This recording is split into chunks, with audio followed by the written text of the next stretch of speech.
तेजी से बढ़ती जनसंख्या, फैलते नगर व उद्योग, नतीजा प्लास्टिक का अधिकाधिक उपयोग और कचरे के रूप में उसका फैलाव दुनिया के सामने एक गंभीर चुनौती है। अगर समय रहते इसको नियंत्रित नहीं किया गया तो प्लास्टिक कचरे के ये ढेर हिमालय की ऊंचाइयों को चुनौती दे सकते हैं। हिमाचल प्रदेश सरकार ने इस चुनौती को गंभीरता से लिया और पर्यावरण विज्ञान एवं तकनीक विभाग के नेतृत्व में समय समय पर अनेक प्रभावी कदम उठाए। अप्रैल 2009 में सतत प्लास्टिक कचरा प्रबंधन की योजना को सुव्यवस्थित ढंग से लागू करने का निर्णय लिया गया, जिसका आदर्श वाक्य था पॉलीथीन हटाओ, पर्यावरण बचाओ। इसके लिए 3 स्तरों पर पहल की गई। पहला, प्लास्टिक के थैलों के प्रयोग पर पूर्णतः प्रतिबंध। दूसरा, पर्यावरण हितैषी विकल्प।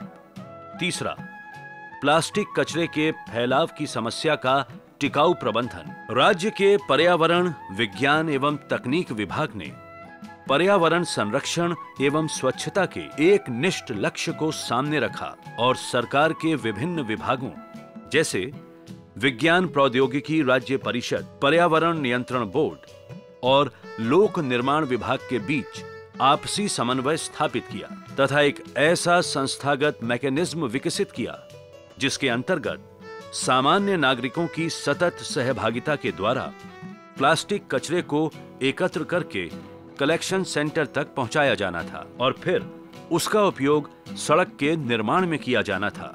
पर्यावरण विज्ञान एवं तकनीकी विभाग ने प्लास्टिक कचरे निपटान का उपक्रम सीमेंट की भट्टियों में करने की पहल की। बरमाना, बिलासपुर, दरलाघाट एवं सोलन की सीमेंट फैक्ट्रियों को प्लास्टिक भेजा गया।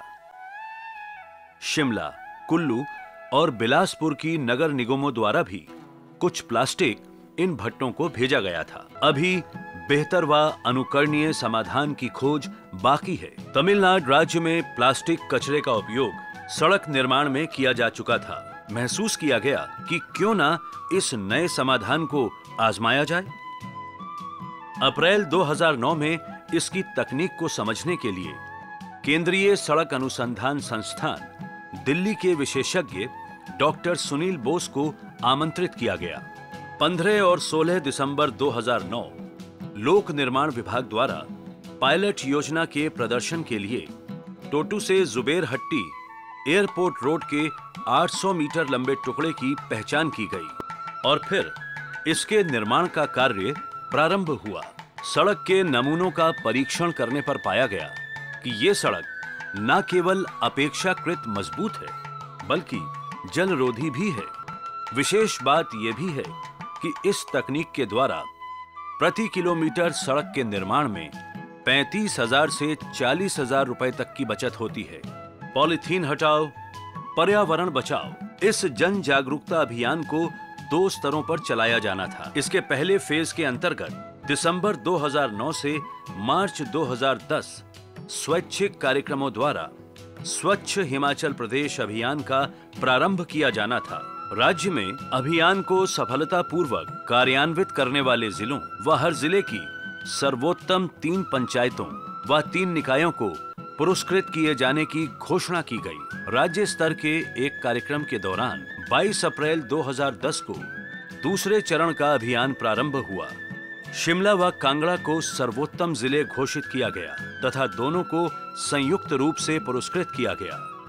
प्लास्टिक कचरे के विरुद्ध जंग जारी है। परिणाम स्वरूप यहाँ के लोक प्रशासन को उसकी श्रेष्ठता के लिए 2009-2010 के प्रधानमंत्री पुरस्कार से अलंकृत किया गया।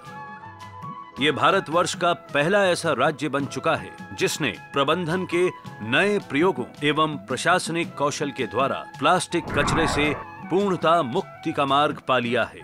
सबसे बड़ा लाभ हमें ये हुआ जो यहाँ पे जो क्वालिटी ऑफ सॉइल जो ख़राब हो रही थी, पर्यावरण प्रदूषण हो रहा था, साथ ही जो सीवरेज पाइपलाइन चोक हो जाती थी और जिसकी वजह से जनजीवन पे बहुत नकारात्मक प्रभाव पड़ता था, पर्यावरण पे नकारात्मक प्रभाव पड़ता था, उन सारी चीज़ों से छुटकारा मिला है। तो आने से पहले ही हमें पता था कि यहाँ पे प्लास्टिक बैन है, तो इसलिए हमने अपनी जितनी पैकिंग की है वो सारी जो है पेपर बैग्स या कपड़े के बैग्स हैं उन्हीं में की है। पॉलीथीन हम यहाँ कोई नहीं लाए कि वो डिस्पोज भी ना करें यहाँ पे आके। पॉलीथीन हटाओ, पर्यावरण बचाओ। हिमालय की वादियों में ये नारा दिन प्रतिदिन बुलंद हो रहा है और प्लास्टिक कचरे के विरुद्ध जंग जारी है।